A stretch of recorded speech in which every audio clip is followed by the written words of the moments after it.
Welcome to another episode of Adventures with Time. I'm your host, Bob. Well, I'm on my way into New York City for an open house hosted by Bremont. They're going to be showing their 2019 new releases and maybe some other surprises. We'll get to that later. But first, let me give you a little background on Bremont. And by the way, today I'm wearing my Ball Trainmaster anniversary watch. I've had it on my wrist now for 2 weeks, really enjoying it, and it's keeping great time. Stay tuned.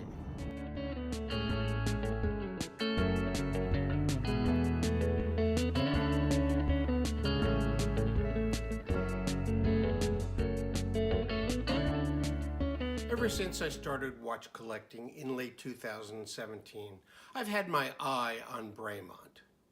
Bremont is a watch company based in England, started by two brothers, Nick and Giles English. They're a company that over-designs their watches and tests them to great extremes, with an appropriate tagline, tested beyond endurance. Hence, all of their watches are COSC certified. Now, Bremont does their manufacturing in a small town called Hensley-on-Thames, about 40 miles west of London. This is where they make virtually all the components of their watches, in what looks like a state-of-the-art watch manufacturing facility. Their movements are Swiss, which they modify to a great extent. Since their inception, Bremont has issued several watch lines, or ranges as they call them. Some as limited edition, which has drawn some criticism, as you can see on YouTube, blogs, and other places where watch collectors talk. This is not unique to Bremont, as other watch companies have done this and have drawn similar criticism. Most of their watch models are aviation or military themed, and this comes from a passion passed down from their father. And the name Bremont stems from an event where they had to make an emergency landing of their aircraft in a French farmer's field. That farmer helped them with the issues of landing an aircraft in a foreign country. So they named their watch company in honor of that farmer who helped them. His name was Bremont. Now join me as I attend the Bremont Townhouse event in New York City and look at all the watches they had on display there. I was invited to the New York version of their Townhouse event, showing off their new releases for 2019, featuring the Armed Forces collection. This showing took place in an event space in Lower Manhattan, very reminiscent of a townhouse. Not too wide, very deep, and many floors.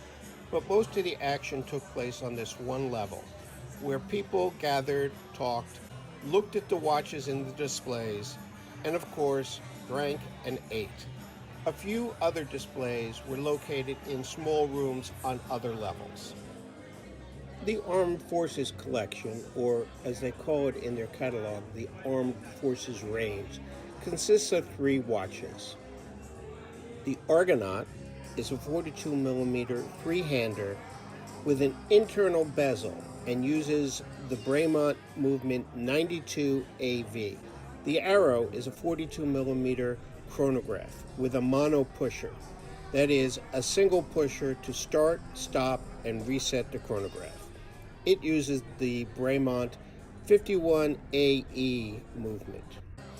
And finally, the Broadsword, a 40mm three-handed watch with the second hand is in a subdial. It uses the Bremont Movement 95 A2V. While admiring these watches in their case, Zach from the Midtown New York store came over and allowed me to try on the Broadsword. This 40mm watch is perfect for my 7 7/8 inch wrist, and I think that canvas strap fits it well. And one can't overlook that caseback with the insignias of the 3 branches of the Armed Forces. This large display case showed off several varieties of their major watch lines. Most are aviation inspired. This includes the Airco line, the Boeing line, two of the limited edition supersonic watches, the Solo,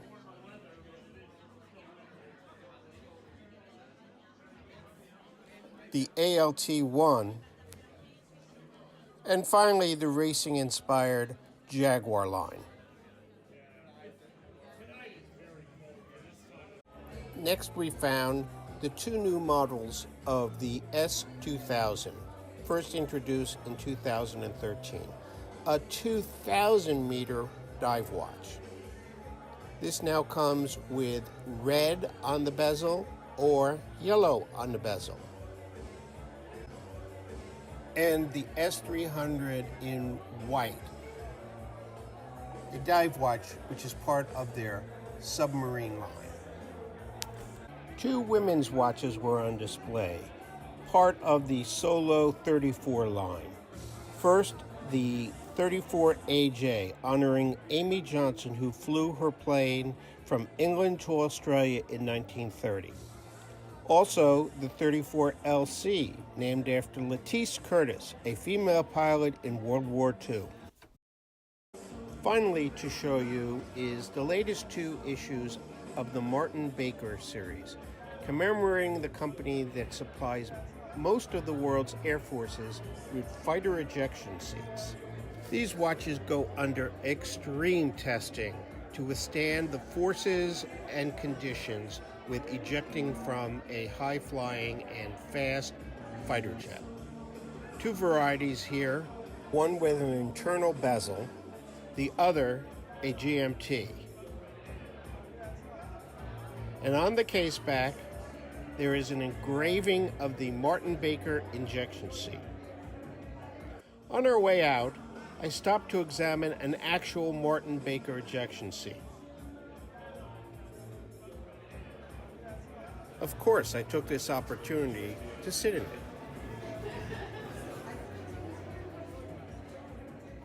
I hope you enjoyed this survey of Bremont watches.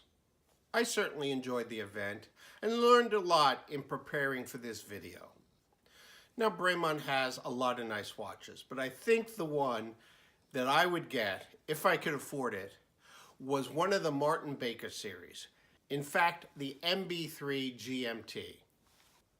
However, at this time, that watch is beyond my affordability. But I did walk away with a few Bremont goodies. First of all, they had this nice Bremont branded mugs with the Armed Forces insignias on the reverse. Also, they provided this beautiful booklet on the Bremont history, the Bremont watch ranges, and other details about the company. Finally, they were giving out these plane-shaped USB drives. Not very practical for keeping in one's pocket, but a nice little token. Now, I was able to scoop up extras of both the booklet and the mug, and I plan to offer them as a giveaway as soon as I figure out an appropriate way of selecting a set of winners. So do yourself a favor and subscribe to this channel and hit that bell icon so you'll be informed as soon as I post future episodes, and specifically the one where I'll talk about the giveaways. Thanks for watching, and have a great day and a good cup of coffee.